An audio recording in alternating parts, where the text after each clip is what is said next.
अल्लाह तबारक व तआला ने एक मर्तबा हजरत मलकुल मौत यानी हजरत इजराइल अलैहिस्सलाम जो रूह कब्ज किया करते हैं उनसे फरमाया, ए मलकुल मौत, ए इजराइल, ये बताओ तुम सबकी रूहें कब्ज किया करते हो, क्या कभी ऐसा हुआ कि तुम रूह कब्ज करने गए और तुम्हें किसी पर रहम आ गया हो? मसनवी शरीफ के अंदर यह हिकायत मौजूद है। अल्लाह ने जैसे ही फरमाया तो हजरत मलकुल मौत अर्ज करने लगे, ए परवरदिगार, ए मालिक, दो मौके ऐसे आए, दो मर्तबा ऐसा हुआ कि मैं रूह कब्ज करने गया और मुझे रहम आ गया। वो कौन से दो मौके हैं? ये हिकायत मैं इसलिए भी सुना रहा हूं कि मैं एक पैगाम देना चाहता हूं। 2-3 रोज से मेरे पास इस ताल्लुक से कई फोन आए और मुझसे ये सवाल भी किया गया। उस सवाल के मुताल्लिक भी मैं बताऊंगा आपको, सुने जरा। हजरत इजराइल अर्ज करने लगे, हैं मौला, दो मौके ऐसे आए कि मुझे रहम आ गया। अल्लाह ने फरमाया, बताओ वो कब कब हुआ, कब दो मौके ऐसे आए? कहने लगे, ए परवरदिगार, ए रब्बे लम यज़ल व ला यज़ाल, दरिया के अंदर एक कश्ती तैर रही है, लोग उसके अंदर बैठे हुए हैं कि अचानक तूफान समंदर में पैदा हुआ, तूफान समंदर में आ गया, कश्ती हिचकोले खाने लगी, लोग कश्ती के अंदर अपने आप को संभाल नहीं पाए, बल्कि कश्ती भी समंदर की जद में आ गई, उसके तख्ते भी टूट टूट कर बिखरने लगे, लोग दरिया में गिरने लगे। एक औरत उस कश्ती के अंदर ऐसी थी जो हामिला थी, वो एक तख्ते के ऊपर तैर रही थी। ए परवरदिगार, ए मेरे मौला, जब वो तैर रही थी उस तख्ते के ऊपर, तो अल्लाह उसी वक्त में उसका बच्चा पैदा हुआ, बच्चे की विलादत हुई। जब बच्चा पैदा हुआ उसी वक्त में तेरा हुक्म आ गया कि बच्चे की माँ की रूह को कब्ज करना है। ए मौला, मुझे उस वक्त में उस बच्चे पे रहम आया, उस वक्त मुझे उस बच्चे पर रहम आया परवरदिगार कि आखिर इसकी परवरिश कैसे होगी, इसकी जिंदगी कैसे परवान चढ़ेगी। अभी पैदा हुआ है, अभी इसकी माँ दुनिया से रुखसत हो रही है।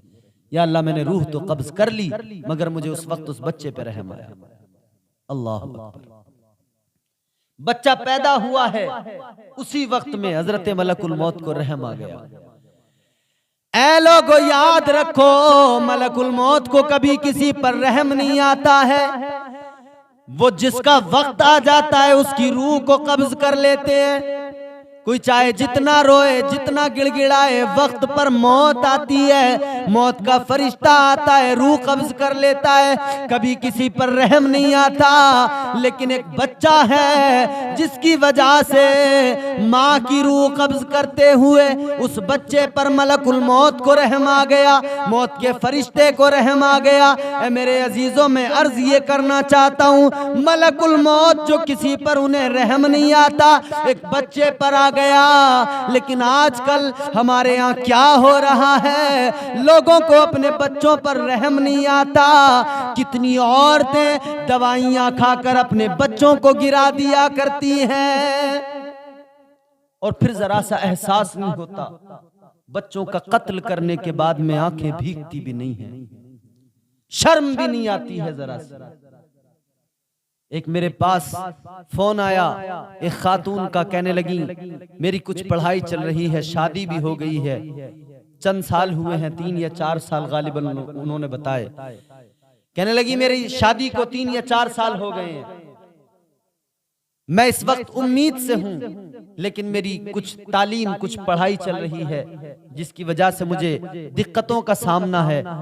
मैं ये चाहती हूं कि मैं इस बच्चे को गिरा दूं, मैं दवाई खा लूं। मैंने कहा कितना वक्त है? कहने लगी 4 माह का वक्त हो गया। अल्लाह अकबर। मैं कहने लगा, ओ बेगैरत, तुझे जरा भी ख्याल नहीं कि तेरे पेट के अंदर जो बच्चा है तू उसकी माँ है, अल्लाह ने तेरे ही जिस्म से उसको बनाया है। तू माँ होकर अपने बच्चे पे तरस तुझे नहीं आ रहा, रहम नहीं आ रहा। कैसी माँ है तू? अपने बच्चे को तू कत्ल करना चाहती है, तुझे जरा रहम नहीं आ रहा उस पर। तुम दोनों मिले तब वो बच्चा वजूद में आया, लेकिन तू उसी बच्चे को कत्ल करना चाहती है। तू माँ है या कोई कातिल है? और ये एक उसकी कहानी नहीं, ये न जाने कितने लोगों का मामला है कि अपने बच्चों को 3-3 महीने 4-4 महीने का हमल गिरा दिया करती हैं औरतें, दवाइयां खाकर, न जाने किन किन तरीकों से। याद रखो, ये जो कर रही हो कल कयामत के दिन हिसाब देना होगा। ये बच्चों का कत्ल तुम कर रही हो, याद रखना इन बच्चों का कोई जुर्म नहीं था, जुर्म तुम्हारा था। जब तुम्हारी तबीयत हुई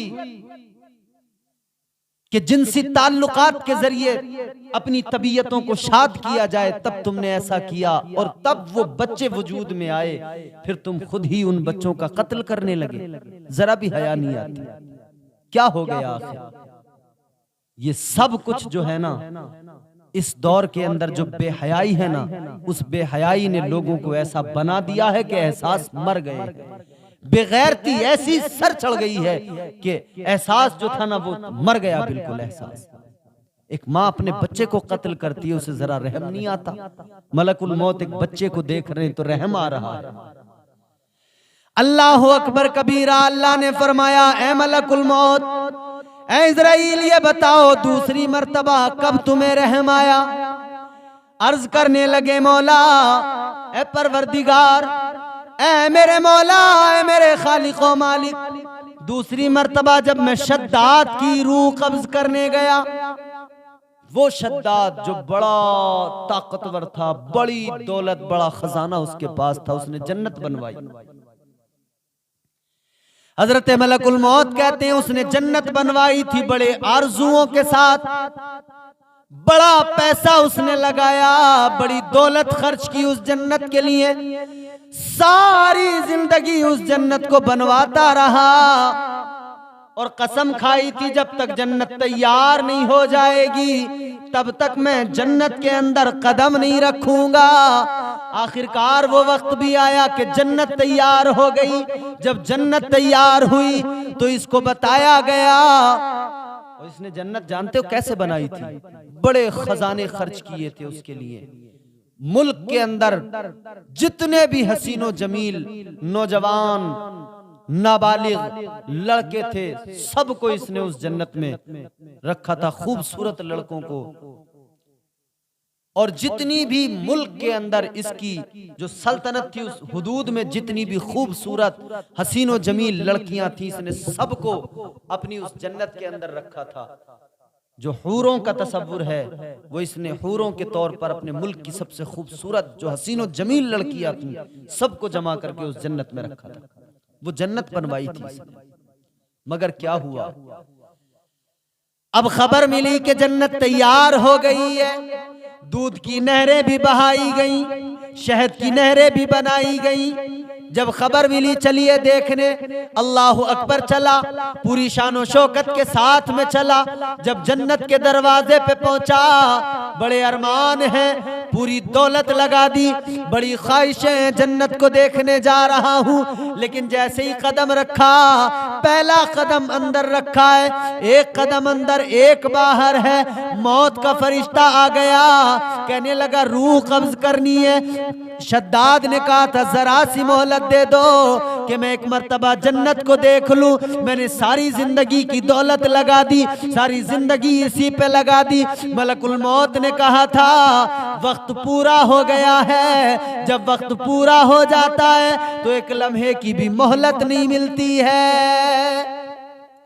हजरत मलकुल मौत कहते हैं या अल्लाह, जब मैं उसकी रूह कब्ज करने गया, शद्दाद की एक उसका कदम अंदर था, एक बाहर था, मैंने उसकी रूह कब्ज की, तब मुझे उस पर रहम आया कि इसने जन्नत बनाई थी बड़ी ख्वाहिशों बड़े अरमानों के साथ, मगर ये एक बार देख भी ना सका। या अल्लाह, मुझे उस वक्त उस पर रहम आया। अल्लाह ने फरमाया, ए इज़राइल, एक ही इंसान पर तुम्हें 2 बार रहम आ गया। क्या मतलब? या अल्लाह, मैं समझा नहीं। अल्लाह ने फरमाया वो जो बच्चा था जो पैदा हुआ था जिस पर तुम्हें रहम आया था, वो बच्चा कोई और नहीं था, वही बच्चा बड़ा होकर शद्दाद बना था। अल्लाह फरमाता है वही शद्दाद था। माँ उसकी दुनिया से रुखसत हो गई थी, लेकिन फिर हमने उसको जिंदा रखा, परवरिश हुई उसकी, वो जवान हुआ, फिर उसे दौलत मिली, ताकत मिली, हुकूमत मिली, सल्तनत मिली, सब कुछ दिया गया उसको, बादशाहत दी गई उसको, वही बड़ा होकर शद्दाद बना। वो जब बच्चा था, तब जब पैदा हुआ था तब भी तुमको उस पर रहम आया था, और जब उसकी रूह कब्ज करने का वक्त आया तब भी तुम्हें उस पर रहम आया था। एक ही शख्स पर तुम्हें 2 मरतबा रहम आ गया।